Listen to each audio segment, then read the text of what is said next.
I'm Chris Cameron, and on the issue of Maggie and why she's saying no to all of New Hampshire, because it's a rare thing to get all of New Hampshire legislature to agree on anything. And we have one of those rare moments now when they want to legalize cannabis. Maggie has vowed to say no to this. And you kind of get to wonder why. And you go back to the history of when it made cannabis illegal. Well, we can listen to the tapes. We don't have opinion. It has to be fact what we're talking about. Maggie wants to live in a not reality. 43 years ago, admitted all fantasy. She wants to live in a world where it's all just opinions. Well, there's facts, Maggie. Maggie's reality doesn't believe in facts. She thinks it's just opinions. But we can listen to the President Nixon. He tape recorded his own conversations, so we can listen to exactly why he made marijuana illegal. He made cannabis illegal because he was prejudiced against the blacks and Mexicans and Jews. In his own words, this is the way to get them. Marijuana sounded more Mexican and objectionable to people that didn't like Hispanics. So it took on that tone, and they made it illegal. It wasn't illegal up to that time. But the war on drugs started under President Nixon. And Mr. Haldeman, for some people may not remember, Haldeman and Ehrlichman and these guys were big in the Watergate hearings, but they were the main think tank for President Nixon, if you call that think. Haldeman, in a diary entry of April 28, 1969, said he, parentheses Nixon, the President of the United States, emphasized that you have to face the fact that the whole problem, and this is about drugs and the drug war, is really the blacks. The key is to devise a system that recognizes this while not appearing to. So we started with Anslinger coming down on the Latinos. And then Haldeman says Nixon did it to get at the blacks, who Mr. Connolly rightfully pointed out are 4 times more likely to be arrested and 8 times more likely to be convicted. Then we have Mr. Ehrlichman, White House counsel to President Nixon, in an interview, the author of Smoke and Mirrors, The War on Drugs and Politics of Failure. And Mr. Ehrlichman said, look, we understand we couldn't make it illegal to be young or poor or black in the United States, but we could criminalize their common pleasure.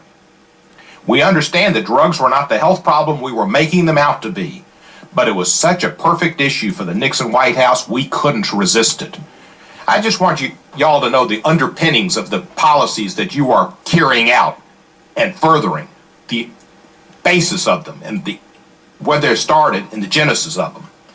And then Mr. Ehrlichman said, we knew we were lying about the health effects on marijuana. We knew we were lying about that, but this is what we were doing to win the election, and it worked.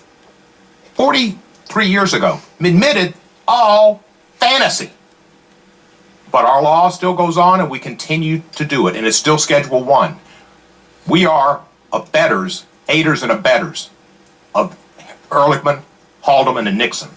Because he went to something they were all doing and said, let's attack them through that. So the whole idea of cannabis being illegal is racism.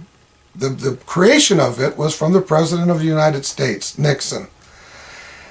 And in his own words, it was to control the blacks and Hispanics, to get them arrested. Because you can't really go out and arrest somebody for being black or arrest somebody for being a Mexican, can you? They had to find something common to all these people. And they were saying this in their own words. So I would encourage you to go and look at the Nixon tapes. So Maggie wants to perpetuate Nixon's lie because she's prejudiced against blacks and Mexicans and hates the Jews.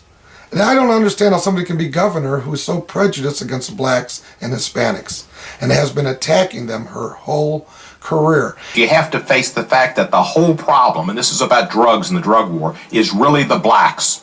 And what her office said was that she's not going to legalize marijuana because she's concerned about substance abuse. Maggie's office wants to state that she's more concerned with substance abuse than to legalize recreational use of marijuana. The young people don't have a safe drug, intoxicant, more or less intoxicant to go to. And I can't imagine why 30 years ago they didn't make it legal when they seen the kids going out and using spray paint cans and huffing bags of spray paint. Back then says, well, let's give them something safe to do. Let's make it available so they do something safe. And they find the studies show, scientific studies, not opinions as Maggie's in her fantasy world would talk about. And then Mr. Ehrlichman said, we knew we were lying about the health effects on marijuana. We knew we were lying about that, but this is what we were doing to win the election, and it worked.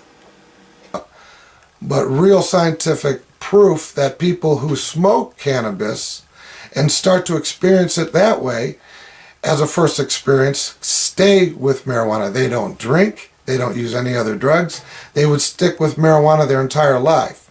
So the whole idea that it was a gateway drug was a lie. It's actually a trap.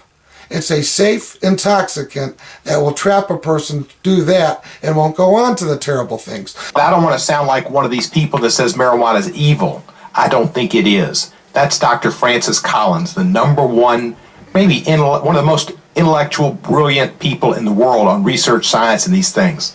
But clearly Maggie wants the children of our state to continue to die from meth and crystal and what are these other ecstasy, all these other terrible new drugs. The more oppression put on a population, clearly the more intoxicated that population will become. It's very clear, and it's fact, it's not opinion. It's a fact that people today that have died, Maggie's political career of corruption, all the children that died and all the young people who died from those drugs wouldn't have died from those drugs if marijuana was legal. They would have never went on to do those drugs. Those drugs would have never been invented. So we can thank Maggie and people like her and Nixon for their lie, their racism against the blacks, their racism against the Hispanics, and their racism against the Jews even. I didn't even know that, but you listen to tapes, you'll learn. You listen to exactly why they started this law. You get it right from the leader's mouth. All these people dead from these heavy drugs because she won't legalize a safe intoxicant. Cannabis has been proven over 10,000 years to be a safe intoxicant. And yes, we would like our people not to be intoxicated about anything. We want them to do anything, but we're not going to take away something safe so they can run out and snort glue. And I don't see why this problem wasn't handled 20, 30 years ago. How much money has the DEA gained from asset forfeiture involved in marijuana cases? Again, that would be difficult. Well, then get the information for me, please. I want to know how much money you benefit the DEA from asset forfeiture laws, which make for cash register justice from enforcing marijuana laws. That would be very interesting for us to know. And I would be happy to get that. Have you read the Schaefer Commission report? No, I have not, sir. 40 years old, still valid. I recommend you read it. I advise you to take a look at it. I certainly will. Thank you. And let me ask you one last question, Mr. A. B. Mr. Harrigan, you've been in this business now for close to 30 years? 1987, you started the DEA. Yes, I started when I was 3 years old. Right, I thought. How have your views changed on marijuana in those 30 years? To be quite honest with you, sir, very little. I was afraid of that. I see. The fact that it changed very little shows that you haven't kept up with society, you haven't kept up with science, and it's part of the problem. Science and medical. I mean, your statement that all parents are against this is ludicrous. What do you think? People that are in favor of decriminalization I didn't say all. policy don't procreate? I said most parents. You said all. Would be opposed to this. And most is wrong too. 55% of America suspect a whole bunch of them were. It's not just the psychiatrists and the Jews and the single people. Let's get beyond Richard Nixon. Maggie is perpetuating that crime because she's as racist as Nixon was. As Nixon is, she's against the blacks. As Nixon is, she's against the Jews, and as Nixon, she's against the Mexicans. She's a racist person. And the only reason somebody would want cannabis illegal is if they're racist against these groups of people. So I'm willing to legalize to save the young people from doing hard things that are going to kill their brains and destroy their mind.